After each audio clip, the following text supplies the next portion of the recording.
Film की शुरुआत होती है और हम एक लड़की को देखते हैं जो कि समुद्र में बहकर एक आइलैंड के किनारे पर आ गई थी।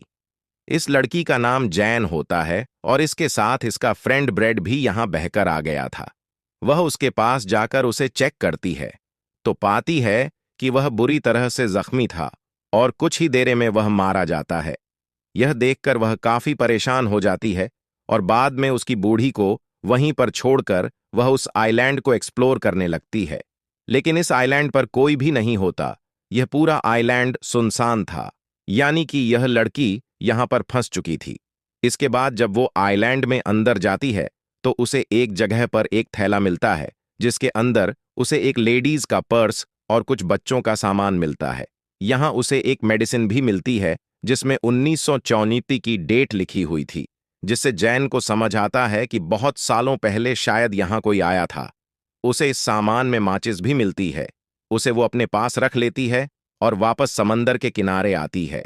उसे वहां पर गिरा हुआ एक बड़ा सा खोखला पेड़ दिखता है। ये देखकर जैन को आइडिया आता है कि रात में वो अपनी सेफ्टी के लिए इसे सोने के लिए यूज कर सकती है। खैर, अब यहां पर जैन अपनी पहली रात गुजारती है और सुबह होने पर उठकर वो देखती है कि समुद्र के किनारे कई सारी मछलियां बहकर आ गई थीं। उसमें एक छोटी शार्क भी थी जिसका आधा शरीर खाया हुआ था। वो यहां से अपने खाने के लिए कुछ मछलियां ले लेती है। तभी जैन की नजर एक जगह पर जाती है जहां पर कि 3 लोगों की कब्र थी। ये देखकर जैन अपने दोस्त के लिए भी एक ग्रेप खोती है क्योंकि उसके दोस्त की बॉडी सड़ने लगी थी। खैर, अब अगले दिन जैन जब आइलैंड का चक्कर लगा रही होती है तो वो देखती है कि किसी ने उसके दोस्त की बॉडी को निकालकर आधा खा लिया है। ये देखकर जैन काफी घबरा जा आती है। उसे कुछ समझ नहीं आता कि आखिर यह किसने किया होगा। उसे लगता है कि जरूर यह काम किसी जानवर का है जो कि इस आइलैंड पर रहता होगा। इसलिए वह एक लकड़ी को नौकी करती है और अपने लिए एक हथियार बनाती है। इसके बाद वो आइलैंड के बाहर बैठकर उस जानवर का इंतजार करने लगती है। खैर, अब रात हो जाती है और अब जैन को नींद आने लगती है, लेकिन वह जानवर अभी तक यहां नहीं आया था। अब अगले दिन जैन की आंख खुलती है और वह समंदर में एक सूटकेस को देखती है। वो सूटकेस को लेने के बारे में सोचती है, इसलिए वह समंदर में जाकर उस सूटकेस को ले लेती है। तभी उसे नीचे कुछ महसूस होता है, इसलिए वो नीचे जाकर देखती है तो यहां पर उसे एक बड़ा सा होल दिखता है जिसे देखकर वह काफी हैरान हो जाती है। खैर, अब वो बाहर आकर उस सूटकेस को खोल कर देखती है। उसके अंदर उसे कुछ जूते और कुछ कपड़े मिलते हैं जिन्हें वह पहन लेती है। जब रात होती है तो जैन उस सामान को चेक करने लगती है और उसे उसमें कुछ फोटोज दिखते हैं। वो उन्हें देखने लगती है और समझ जाती है कि यहां पर कोई फैमिली छुट्टियां बिताने के लिए आई थी जिसमें एक कपल और उनके 2 बच्चे थे। तभी जैन के ऊपर से एक प्लेन गुजरता है। यह देखकर जैन अपनी फ्लेयर गन चलाती है, लेकिन इसका कोई फायदा नहीं होता क्योंकि तब तक वो प्लेन जा चुका था। जब फ्लेयर गन की वो बुलेट नीचे आ रही होती है तभी जैन देखती है कि उसकी परछाई में उसे कोई क्रीचर दिखाई देता है। यह देखकर वह काफी घबरा जाती है और आइलैंड की तरफ भागने लगती है और एक जगह पर जाकर छिप जाती है। वो क्रिएचर यहां आकर जेन को ढूंढने लगता है। इससे जेन और भी डर जाती है और आज की रात इसी तरह से बीत जाती है। अब अगली सुबह जेन फिर से उन्हीं फोटोज को देख रही होती है और वह एक फोटो में 2 चमकती हुई आंखों को नोटिस करती है, जिससे वो समझ जाती है कि यह वही क्रिएचर है जिसे मैंने कल देखा था और शायद इसी ने इस फैमिली को मारा होगा। यह देखकर जैन और भी ज्यादा डर जाती है और अब वो किसी भी तरह से इस आइलैंड से निकलना चाहती थी। अब इसके बाद वो सूटकेस को खोलती है और उसमें अपनी लाइफ जैकेट डालती है ताकि उसके सहारे वो तैर कर यहां से बाहर निकल जाए। इसके बाद वो सूटकेस में बैठकर यहां से निकलने की कोशिश करती है, लेकिन वो सूटकेस पलट जाता है। अब उसका ये प्लान फेल हो चुका था, इसलिए वो वापस उसी आइलैंड पर आ जाती है। लेकिन अब उसे उस क्रिचर से बचने के लिए कोई सेफ जगह चाहिए थी। इसीलिए उसे वो गिरा हुआ पेड़ दिखता है क्योंकि उसमें एक बड़ा सा होल था। इसीलिए वो आज रात उसी में सोने का डिसाइड करती है। खैर, अब जब रात होती है तो वो क्रिचर फिर से यहां आता है और उसे यह भी पता लग जाता है कि जैन उस पेड़ के होल में छिपी हुई है। इसीलिए वो क्रिचर उस पेड़ को तोड़ने की कोशिश करता है, लेकिन वह ऐसा नहीं कर पाता और थक हार कर वापस चला जाता है। अगली सुबह जैन उस पेड़ से बाहर निकलती है और देखती है कि उस क्रीचर ने कल रात इस पेड़ पर कई वार किए थे, जिससे वो काफी डैमेज हो गया था। इसके बाद वो उससे बचने के लिए एक नया प्लान बनाती है। वह समंदर से कुछ बड़ी मछलियां पकड़ती है और उन्हें वहीं एक पेड़ पर टांग देती है। उसका प्लान था कि जब रात में वो क्रीचर यहां आएगा तो वो इन मछलियों को खाकर वापस चला जाएगा और इससे उसकी जान बच जाएगी। अब जैन अगली सुबह उठकर देखती है कि उसका यह प्लान काम कर गया। उस क्रीचर ने यहां आकर उन मछलियों को खा लिया था, जिससे जैन की जान बच गई थी। तभी जैन की नजर समंदर के किनारे पर जाती है, जहां किसी की बॉडी बहकर आ गई थी। यह देखकर वो उस बॉडी के पास जाती है और देखती है कि ये बॉडी काफी सड़ चुकी थी। यह देखकर उसके मन में एक आइडिया आता है और वो इस बॉडी को भी वहीं पेड़ पर लटका देती है, ताकि वो क्रिएचर उस बॉडी को ही आकर खाए और चला जाए। अब उसके लिए यहां सरवाइव करना काफी मुश्किल हो गया था। आज रात के लिए उसने यहां पर एक गड्ढा बनाया था, जिसमें जाकर वो छिप जाती है और उस क्रिएचर के आने का इंतजार करती है। जब रात होती है तो वो क्रीचर यहां आता है और जैन पहली बार उस क्रीचर को देखती है। वो उस क्रीचर को देखकर काफी डर जाती, क्योंकि वो काफी खौफनाक था। अब वो यहां आकर उस बॉडी को खा जाता है। तभी जैन को अपने पास से कुछ आवाजें आती हैं और जैसे ही वो को देखती है तो उसे वहां उस क्रिएचर के पैर दिखाई देते हैं। ये देखकर वो और भी ज्यादा घबरा जाती है, लेकिन किसी तरह से खुद को कंट्रोल करती है। अब अगली सुबह जब जैन उठती है तो वो अपने लिए एक सेफ जगह चाहती थी। अब क्योंकि उसने उस क्रिएचर की हाइट देख ली थी, इसीलिए वो अपने लिए पेड़ के ऊपर एक झूला तैयार करती है, ताकि वो क्रिएचर उस तक ना पहुंच सके। इसके बाद वो उस झूले में जाकर बैठ जाती है। खैर, अब जब रात होती है तो वो क्रिएचर फिर से यहां आता है और उसे यहां जैन के होने का एहसास हो जाता है। इसलिए वो उस झूले वाले पेड़ को जोर जोर से हिलाने लगता है, जिससे वो झूला टूट जाता है और जैन नीचे गिर जाती है। अब वो क्रिएचर जैन का पीछा करने लगता है और जैन अपनी जान बचाकर भागने लगती है। तभी जैन देखती है कि वो क्रिएचर जमीन से ज्यादा तेज पानी में दौड़ रहा है और वो पल भर में उसके सामने आकर खड़ा हो जाता है।